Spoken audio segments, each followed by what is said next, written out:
тоа што ние го нарекуваме евроатлантски фундаментализам, нашите политичари проба своите неуспеси да ги зацкријат зад евроатлантската интеграција, дека всушност поставија некои феноменолошки граници дека ние треба да се навикнеме на нивната неспособност, се додека не се интегрираме во тие сојузи каде што ќе се појават сите добри работи што треба да се појават. Македонската држава и македонската политика не створи континуитет во изминатите децении како треба да се постапува за едни унисони национални интереси и при трансфер на власт.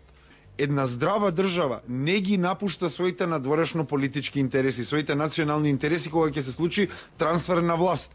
Арно, ама нашите политички партии функционираат на краткорочни цели, 3 месечија буквално, и нашата поента е да створиме еден дипломатски кор кој ќе биде составен од партијаши и како после очекуваме партијаши да ни водат конзистентна надворешна политика. Натата влада на СДСМ изгуби легитимитет во 2021, нели Заев падна од власт, па направија реконструкција со Ковачевски. И тие нелегитимно обстојува до самиот крај на нивниот легален мандат на премисата дека само тие може да испорачаат европски резултати.